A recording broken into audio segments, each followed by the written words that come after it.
All right, welcome to Worldview Financial Report. I'm Brannon Howse, your host, and we are thankful that you are with us. We're joined again, as we are each day, by Wes Petes and Michael Weiner. We're going to talk about many things today, including more reports related to the cost of living going up each and every day, including beef. Man, they are waging a war on America's cattle ranchers, are they not? Trying to force mRNA vaccine jabs on the ranchers and into their cattle and so much more, even though there seems to be quite a bit of evidence that this causes cancer. But again, I guess if your goal is to destroy the beef industry and depopulate the world, I guess this is partly what you would do. But we'll get to this. And then also just some basics related to what is numismatic. Talk about numismatic coins. What does that mean? What is MS-60, MS-61, all the way up to MS-70? What does that mean? We'll get to all that. And then there's, of course, just fresh bullion, U.S. gold eagles, U.S. silver eagles. What are all these different variations of coins about? How should you think about them? What is best for you? Let's get to some of the basics for a lot of folks who are just now considering commodities for the very first time. Gentlemen, welcome back to the broadcast. Thanks for being with us. Thank you. Let's start out with some news headlines today. I want to go to this one. Rancher, record high beef prices may be a new norm. Beef prices skyrocketed to a new record high this Memorial Day weekend as industry experts warn costs could continue to rise even higher if current regulatory and economic conditions remain unchanged. Now, guys, here we are on the cusp of their next pandemic, apparently bird flu. Dr. Peter McCullough said on my show last week that bird flu is the disease X they've been telling us was coming. They're apparently rolling out all kinds of vaccines for this thing already. They're going to force this onto ranchers. Ranchers are saying they're not letting the government, state or local or federal, come on and do the PCR testing of their cattle because they say they believe that some of these the tips of the Q-tips or whatever they are, they shove up the nose of the cattle is already going to have some kind of, virus on the end of it. And it's going to come back positive, and then they're going to make them slaughter their herd. I don't know if that's true or not, but I wouldn't put it past the government. I mean, not at all. So here's the question. You start enforcing ranchers to murder their, slaughter their herd, you have a supply and demand problem now. That's obviously going to cause prices to skyrocket. Why did you bring this report to my attention today, Wes Petes? You first. Well, Brannon, again, like you said, just to show the rising cost of inflation and what it's costing the average American household to put dinner on the table and feed their families. And you're exactly right. It is a war on not only the ranchers, but our farmers across the board. Diesel costs more money, fertilizer costs more money, these regulations, absolutely. And it's only going to continue, and it's forcing us into a box. And, they want us to eat meat that's made in a lab, and it's going to continue, unfortunately. And like I said, the average American household is paying significantly more just for the basic necessities and putting food on the table today. Michael Weiner, your thoughts, please. I totally agree with Wes, and it goes one step further into the big picture. The big picture is the word control. They want to control what we eat, and ultimately they want to control how we spend our money. And they're hurting us. As I said previously, they loved COVID. We're finding out with Fauci the criminality that's involved, but these people love the idea of delegating and telling us exactly what we should do. So they want to tell us what we should eat. Bill Gates is involved with all that garbage, and they're running up the price of beef as a means of saying to us, well, maybe we should buy the plant-based foods. It's cheaper, but hilariously speaking, it's not cheaper. It's turning out to even be more expensive. But that goes into the same thing as the U.S. dollar. They're trying to literally allow our currency to be destroyed. So therefore, we run to them and ask them what we should use. They will tell us, and then they will control us. It's all about, as Wes is saying, controlling us.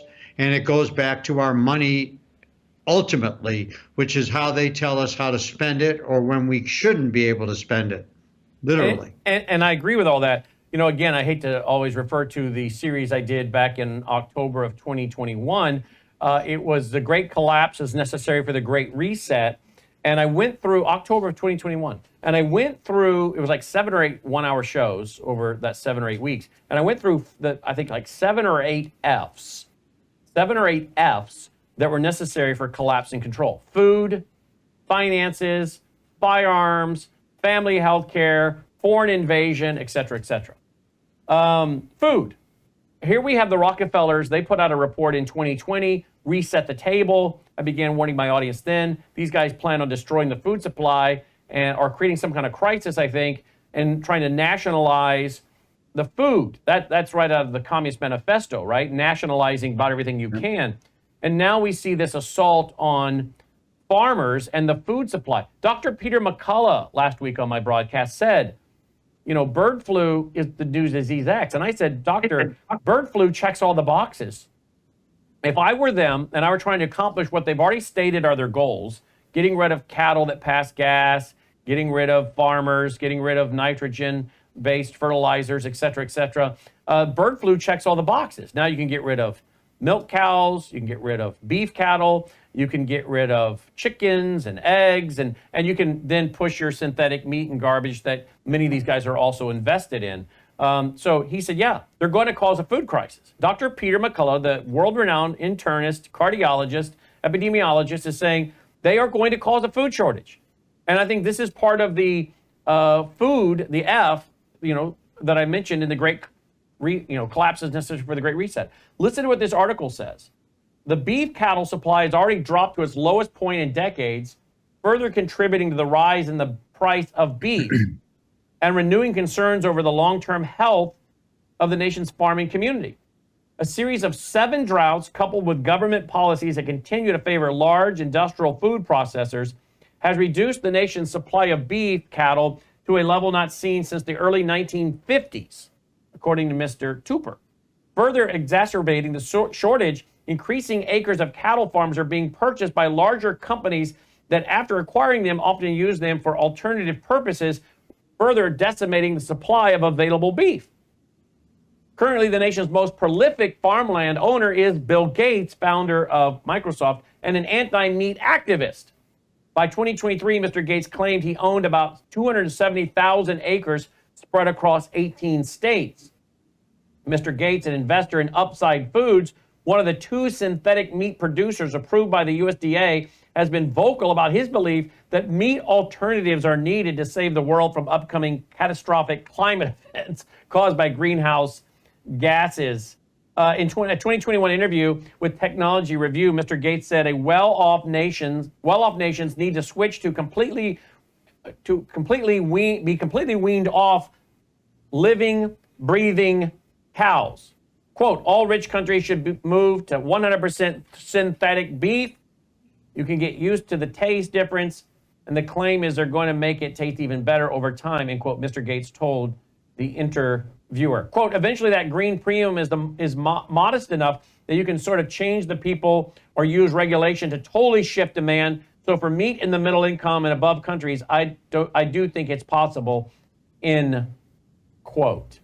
I mean, this is just greed and stupidity. Wes? Brandon, say it isn't so. You're telling me Bill Gates is a major investor in these companies that make synthetic meat? That's what we just read. Yeah. So he buys up all the farmland, and I'm guessing he's not going to be raising a bunch of cattle on that farmland.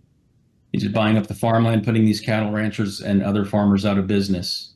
And he just sits on it, which is a hard asset, by the way, land. What we've discussed, the Bible talks about wealth being land, houses, cattle, gold, silver. So he sits on land. His money is probably better in that land going up in value just with the rate of inflation than it is in a commercial bank of some kind.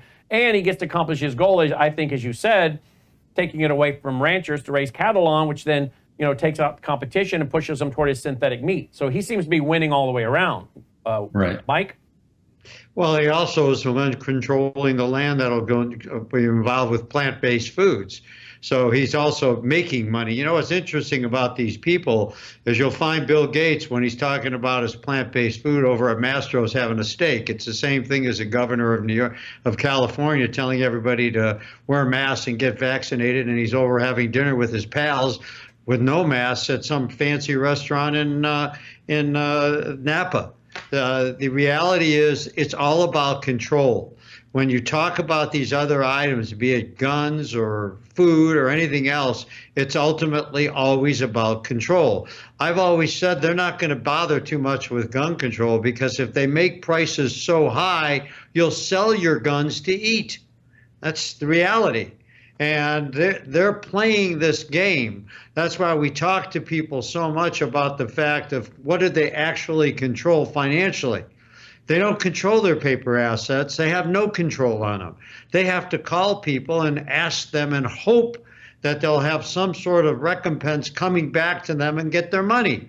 What if they say no? What are you going to do? If you own physical assets, gold, silver, land, you have something that you can touch and feel. But the problem is with land, good luck selling it. With gold, you know, I always say with people, you go with a certificate with land, you go with a bunch of stock certificates, and I go with a bunch of gold coins, and we go to try to eat. I'm eating and you're not.